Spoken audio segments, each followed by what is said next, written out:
Live on air. Keith Smith, this is one of my favorite shows, my friend, that you do. I love doing this, and by the way, congratulations on your chairpersonship or chairmanship, whatever the... Yeah, what is the preferred nomenclature these days? Chairman. I would say chairman? Yeah. Can we say that? Chairman? Yes. Okay, No, good. he just goes by Big Dog. Well, he made me... Actually, did he not come back as Miss Piggy on the... That did happen. It is funny. I'm literally Googling Were you what gonna is do my... that? Yeah. What I knew you were gonna do that. what is I'm my... going to propose switching from chair to mayor. Chair to but, mayor. Yeah, we'll see how that You goes. still get to go to the chair as a mayor, so Yeah. it's okay. Oh, gosh. No. It's So we might talk about something serious. It's budget season.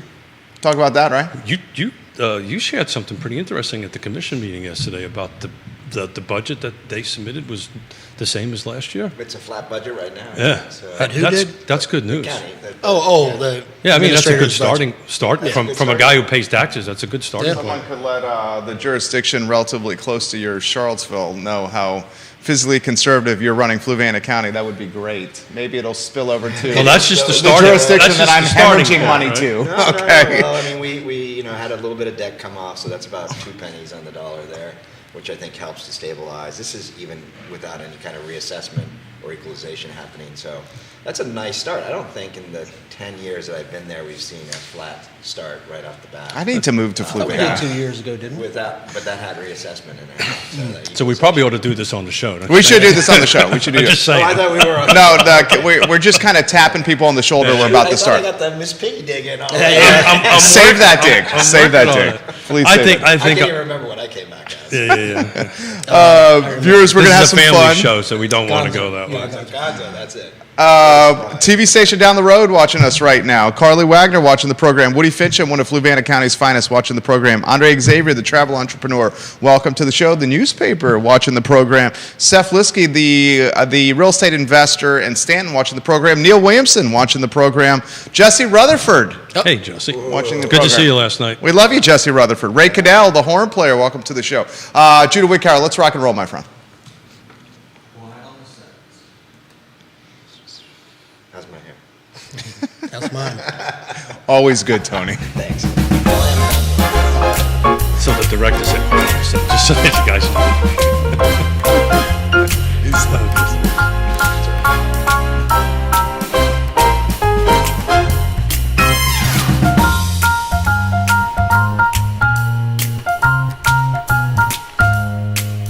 Good Friday morning, guys. My name is Jerry Miller, and thank you kindly for joining us on Real Talk with Keith Smith. We are live in downtown Charlottesville on a show that airs on every social media platform known to mankind. Today's program, I think, is going to be a lot of fun. We have Chris Fairchild and Tony O'Brien in the house. These gentlemen, not only knowledgeable when it comes to politics, but they work hard and they play hard, the kind of lifestyle I personally enjoy living as well. Judah Whitcower is the director and producer. We cannot do these programs without him. Thank you, my friend. 13 years of working alongside each other. I say we have a love-hate relationship. I love this guy. From time to time, I think he hates me. So maybe that's what the employee he told me he relationship does. should be. If we can go to the studio camera and welcome the panel, that would be fantastic. Keith, I've very much been looking forward to this show. It's always fun, right? You never know exactly what's going to happen. I'm trying to find the old Muppet quiz that we had, and I can't seem to find it, and I'm not quick enough on my fingers to We could pull it move out. past that one. Pardon? We could move past that We one. can move past it. I think we beat that one up, Yeah. up to death. I think that's gone off the hog. I'm actually looking for the Sesame Street one, which is a step down, to see if we can go ahead and go there. But thank you for joining us, gentlemen. I enjoy this. This is talking about my home county, which I love.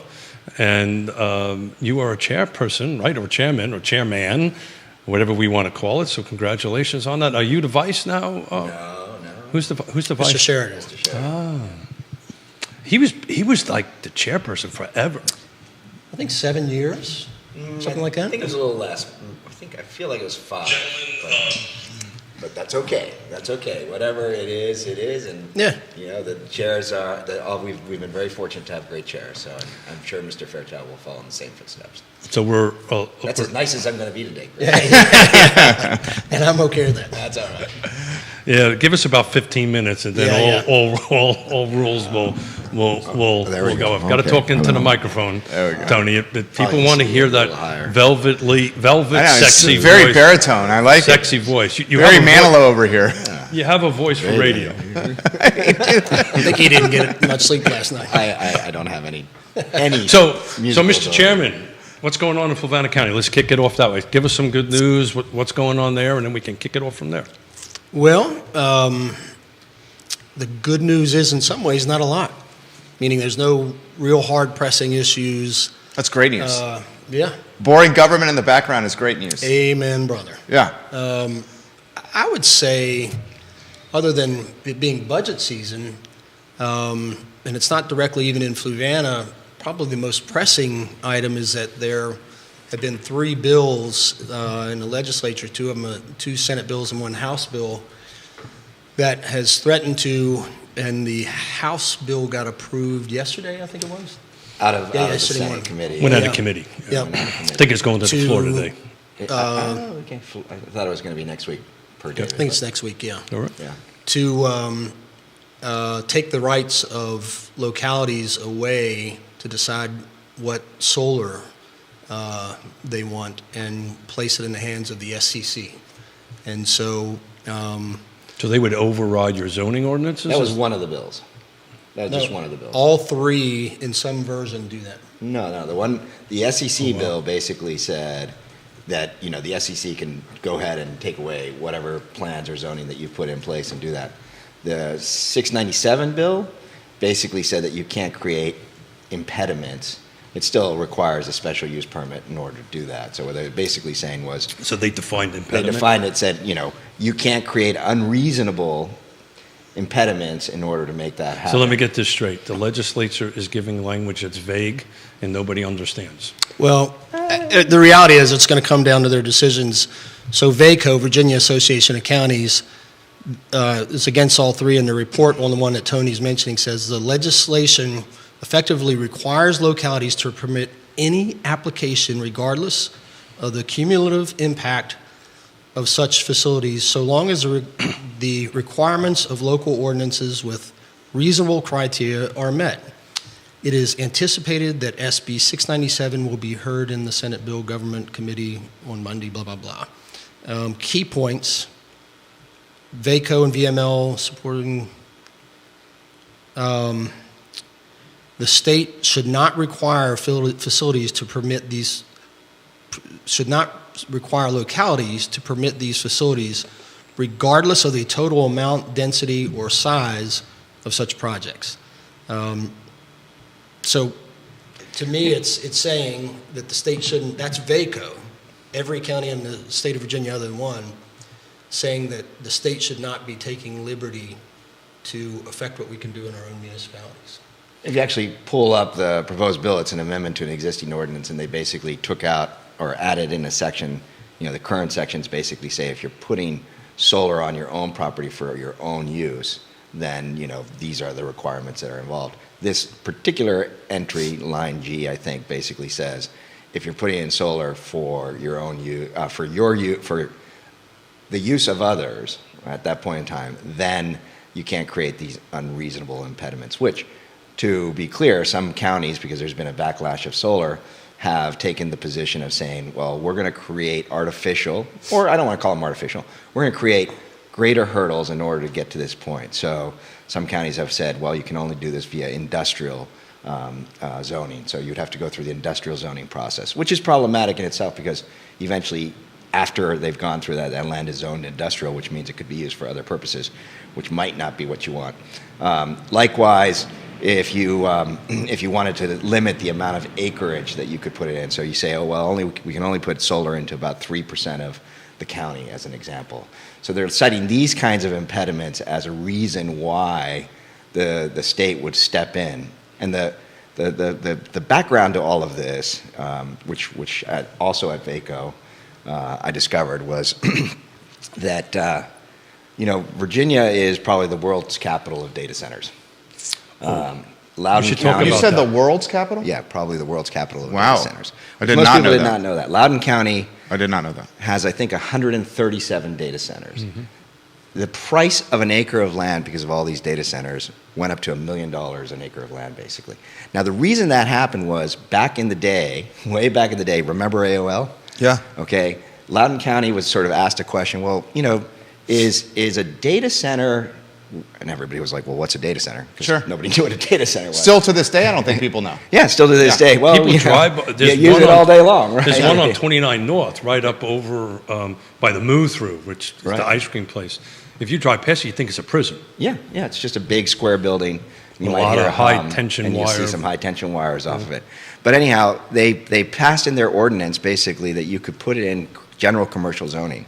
So the developers all went out and started buying the land from that purposes for commercial zoning. You get it rezoned, and at that point in time, now you can put in a data center by right. Well, that is what drove it up. Now, the reason that they located there was because of AOL having brought all the fiber into that area, which, you know, today we think, oh gosh, what does that actually mean? But let's remember the days of dial-up, DSL, that didn't exist. When 9/11 happened, I used to have a client that worked with the FBI. The FBI came to them because they were running off of T1s. That's 1.5 megabytes. The FBI itself didn't even You know a have little bit that. about this, Dude, stuff, I don't know. you? This is fascinating. This is fascinating. So that demand in terms of, you know, growth for the data centers is because so much of the fiber is located, so many of the large data centers are already here. So the closer you get to it, the faster your transactions are, which can make a huge deal. So great book called Flash Boys by Michael. It's not you and me, man. Yeah. It's Anyhow, not I me. can't remember his name, but it's a great book. It'll come back to me. But No flashing. No flashing. Anyhow. No flashing. So, and I'll be quiet in a second and let Chris rebut here. No, this is great. This is great. I forgot what I was going to say. Go ahead. So anyhow, the component was that it's become so expensive to continue to put data centers in Northern Virginia that now you're starting to see the expansion of data centers throughout the state. Louisa Is that County? 11 billion Amazon Louisa? That 11 billion Amazon Louisa is pretty fascinating. What we found out last night is Isn't that really cool?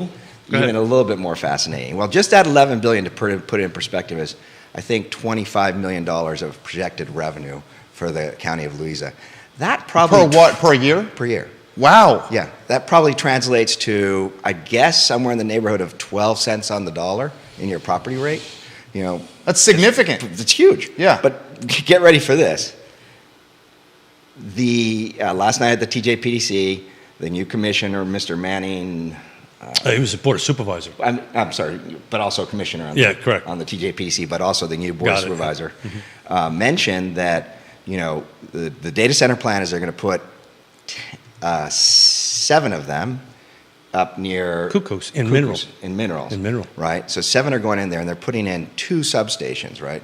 So we'll get to the Electric. power second here in a second. How many acres they would take? 284 acres. They're going to put in 2 substations. It's going to take 204. Just think about that. 250 acres to put 2 electrical substations in just to provide energy to that. For 10 data centers. Yeah. Now, they also have land further down, which is 1,400 acres. They're putting in, I think what he said was, they're going to put in 4 data centers there, but they're also putting in substations. They're building the capacity for substations of up to 10 substations there. It's 1,400 acres. Which is telling you what? So it's telling you what? You They're hear that growing. big sucking sound? That's Louisa bringing in data centers into a 1,400 acre farm. Well, if they've got $25 million from 11, what are they going to get when they have 30 or 40 of these? And what's the cause and effect of that? Well, okay, data centers in general don't employ a lot of people. Okay. So you're saying they don't throttle county infrastructure? They don't really or throttle strain, county or infrastructure. strain is Yeah. a better word. Yeah, they don't strain it necessarily. Schools, roads is what I'm highlighting here. Water's what I'm highlighting here. Well, Amazon's bringing in their own pipeline to do things, and they're also going to build a road that goes So through this the is pretty center. much a checkbook for and Louisa. that was interesting, It's- right? yeah. They're paying for treated water, but they're only using raw. Yeah, they're paying for treated water. So, I mean, it's like, it's incredible, you know, what is happening. But, you know, this is an example of, you know, how much growth is happening related to that. But I want to switch to the power side, because this is what Chris was talking about. The reason that this is becoming a bigger deal in terms of power is that they do require enormous amount of energy. That's what Now, if you're Dominion or any other public utility that's delivering electricity, you know what the regulation process is to bring in new power. You know, if you're trying to build a traditional power plant, that's pretty difficult to do. It can take years, if not decades, to do that. So what they're looking for is as many alternative sources of power that they can get. That's for their own needs. Second need is, of course, we have both federal and state-based clean energy goals that we're trying to achieve, right? And so those clean energy goals require alternative energy in order to meet them. And so you have this tension, which is saying, hey, we're going to need more for the data centers, we're going to need more in order to meet the clean energy goals, and we're going to need more land. So it is not just a blank check, and I think Mr. Fairchild is correct in saying that counties should have general powers to regulate and say how we should do this, but it is by the same token a measure of saying, solar is going to be something that's important for the general well-being and economy. But is there Virginia. enough solar to run those substations? No, of course not. There isn't. Yeah, there isn't enough solar. But ultimately, what's going to happen is they suck some energy. Well, they suck some energy. They do. They're not going to. It's not enough. But what you're going to start seeing is other forms of energy coming in. Let's let Chris jump in here. Package power. Let me just finish with this up. Package power plants, nuclear power plants. So those are basically like nuclear power plants. A couple of data centers going next to the Lake Anna. Well, they're doing that, but I'm just saying in order of putting new energy, they're doing, Got it. they're starting to get close to being able to do packaged nuclear power plants. And then, just announced this week is that through fusion, they are now generating twice as much output as they put in. So I truly think we're going to see fusion be a power source. It's probably 40 years away. But, that's the life cycle. You bring in the energy here, you replace it with something different, and that energy is going to, help power us. So. Well, I remember 3 Mile Island, and I was in Europe when Chernobyl blew up. Chris, go ahead and jump in. I'm kumbaya on all these data centers and so on. What's that mean? Meaning, yeah, to some extent they help the Virginia economy, so I'm happy for that to be there and have that happen. I also don't want what they're doing in Northern Virginia or another locality completely changing mine. And so I'm not so much on that bus that I'm willing to give up what is a true gem that we have in a beautiful one-stop Lake County. As far as the green goals of the state, the fact that a bunch of lawmakers made some goals that are unobtainable, and they've realized that, and I don't think they would have said when they made those goals in all of their great wisdom, hey, a part of this might be we're going to take the rights away from the localities and away from the people. I don't think they would have told that right up front. That wasn't a part of their presentation. And so to step in now and say, because of these goals that we've created, and Snyder, who I was at the hearings, who led the House bill, said, we created some goals.